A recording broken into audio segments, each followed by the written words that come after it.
Hey everyone, this is Alamin sir from ISAP. So today I'm gonna share with you two important sentence structures, simple and complex. Simple এবং complex এর দুটো structure নিয়ে আপনাদের সাথে আমি আজকে discuss করব। প্রথমটা হচ্ছে সিম্পল, যেখানে আছে ডেসপাইট দিয়ে বাক্য কিভাবে তৈরি করতে হয় এটা শিখবো আমরা, পাশাপাশি শিখবো অলদো দিয়ে কিভাবে বাক্য তৈরি করতে হয়।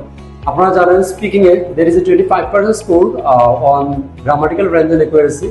সো এই জায়গাতে যদি আপনারা সিম্পল এবং কমপ্লেক্স একটা কম্বিনেশন গড়াতে পারেন ইনশাআল্লাহ your score will be very high, as well as writing এ আপনি বেটার একটা স্কোর গ্র্যাব করতে পারবেন এই জায়গায়। সো চলেন আমরা দেখি। প্রথমে এখানে আছে সিম্পল স্ট্রাকচার, যেখানে আমি ডেসপাইট দিয়ে একটা বাক্য কিভাবে তৈরি করতে হয় আমরা দেখবো। সো ডেসপাইট এর বাংলাটা হচ্ছে সত্ত্বেও, এখানে স্ট্রাকচারটা হচ্ছে ডেসপাইট, দেন যদি ডেসপাইট এর পরে যদি আমরা ভার্ব ব্যবহার করি তাহলে তার সাথে যুক্ত করতে হবে আইএনজি অথবা একটা নাউন ফ্রেজ ব্যবহার করতে পারি আমরা। দেন আমরা দিব একটা সাবজেক্ট ভার্ব এন্ড এক্সটেনশন। এখানে যে ভার্বটা আছে আপনি যে কোনো টেন্সের ভার্ব দিতে পারেন, এটা সিচুয়েশনের উপরে নির্ভর করে। সো দেখেন এখানে প্রথমে আমি দিলাম ডেসপাইট, দেন এখানে বি ছিল, আমি এটা বিইং করে ফেলছি। বিইং মানে হওয়া, ইল মানে অসুস্থ।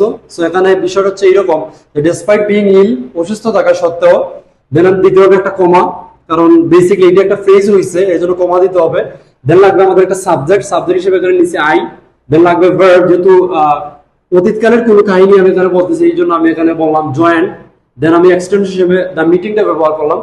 সো এই জায়গাতে দেখেন তাহলে বাক্যটার বাংলা মিনিংটা কিরকম হইলো, যে ডেসপাইট বিইং ইল, অসুস্থ থাকা সত্ত্বেও, আই জয়েন্ট দ্য মিটিং, আমি মিটিং এ উপস্থিত হয়েছিলাম। সো এই জায়গাতে বিষয় হচ্ছে এরকম, যদি এই যে ডেসপাইটের যে আগের অংশটা যদি আপনার পজিটিভ তথ্য দেয় তাহলে পরের যে অংশটা এটা নেগেটিভ তথ্য দিবে।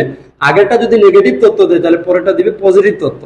সো এখানে যেহেতু অসুস্থ হওয়াটা একটু নেগেটিভ ভাইব দেয়, কিন্তু আমি উপস্থিত হওয়াটা পজিটিভ ভাইব। সো এই জায়গাতে আগেরটা ছিল নেগেটিভ, পরেরটা পজিটিভ হইছে।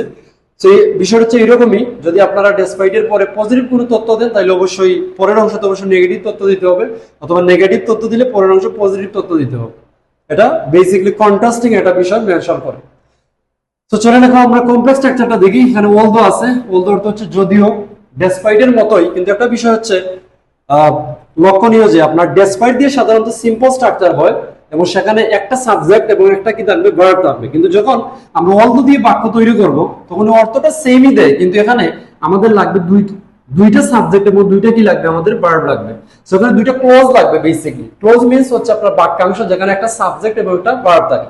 তো চলুন আমরা দেখি অলদো দিয়ে কিভাবে বাক্য তৈরি করা যায়। অলদো অর্থ হচ্ছে যদিও, স্ট্রাকচারটা হচ্ছে অলদো, দেন আমরা একটা সাবজেক্ট এবং ভার্ব দিতে পারি। আমি আবারও বলতেছি এই ভার্বটা হচ্ছে সিচুয়েশনের উপর নির্ভর করে। আপনি প্রেজেন্ট পাস্ট যে কোনো টেন্সে আপনি এখানে বাক্য লিখতে পারবেন। সো এই জায়গাতে ভার্বটা চেঞ্জ হবে।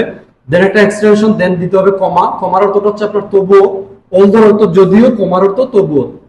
কমার পরে দিতে হবে আবার একটা সাবজেক্ট এবং ভার্ব, দেন আমরা এক্সটেনশন বা একটা অবজেক্ট টাইপের কিছু একটা ব্যবহার করতে পারি। তো চলেন আমরা বাক্যটা দেখি। প্রথমে আমরা এখানে মানে লিখলাম অলদো, অলদো অর্থ যদিও, দেন লাগবে একটা সাবজেক্টের জন্য আমি নিলাম আই হচ্ছে একটা সাবজেক্ট, দেন আমি একটা ভার্ব নিলাম ওয়াজ ইল। তাহলে বাংলা অর্থটা এমন দাঁড়াইলো যে আপনার অলদো আই ওয়াজ ইল, যদিও আমি অসুস্থ ছিলাম, আমি দিলাম কমা তবুও আই হচ্ছে সাবজেক্ট, দেন ভার্ব হিসেবে জয়েন্ট, এবং দেন আমি একটা অবজেক্ট নিলাম the meeting, I joined the meeting. তাহলে বাংলা অর্থটা কিরকম হইলো যে অলদো আই ওয়াজ ইল, যদিও আমি অসুস্থ ছিলাম, কমা তবুও আই জয়েন্ট দ্য মিটিং, তবুও আমি মিটিং এ জয়েন করেছিলাম। সো আগের অংশটা ছিল আপনার নেগেটিভ দিয়েছে, কিন্তু পরের অংশটা দিয়েছে পজিটিভ ভাইব। এটাও সেম, অলদো এবং ডেসপাইটের মধ্যে পার্থক্যটা হচ্ছে ডেসপাইটে থাকবে একটা সাবজেক্ট এবং একটা ভার্ব, ডেসপাইট দিয়ে যখন আমরা বাক্য তৈরি করব। কিন্তু অলদো দিয়ে বাক্য তৈরি করলে আপনার লাগবে দুইটা সাবজেক্ট এবং দুইটা ভার্ব। এবং ডেসপাইট দিয়ে বাক্য যদি আমরা তৈরি করি তাহলে হবে সিম্পল, আর দিয়ে যদি আমরা তৈরি করি তাহলে হবে কমপ্লেক্স।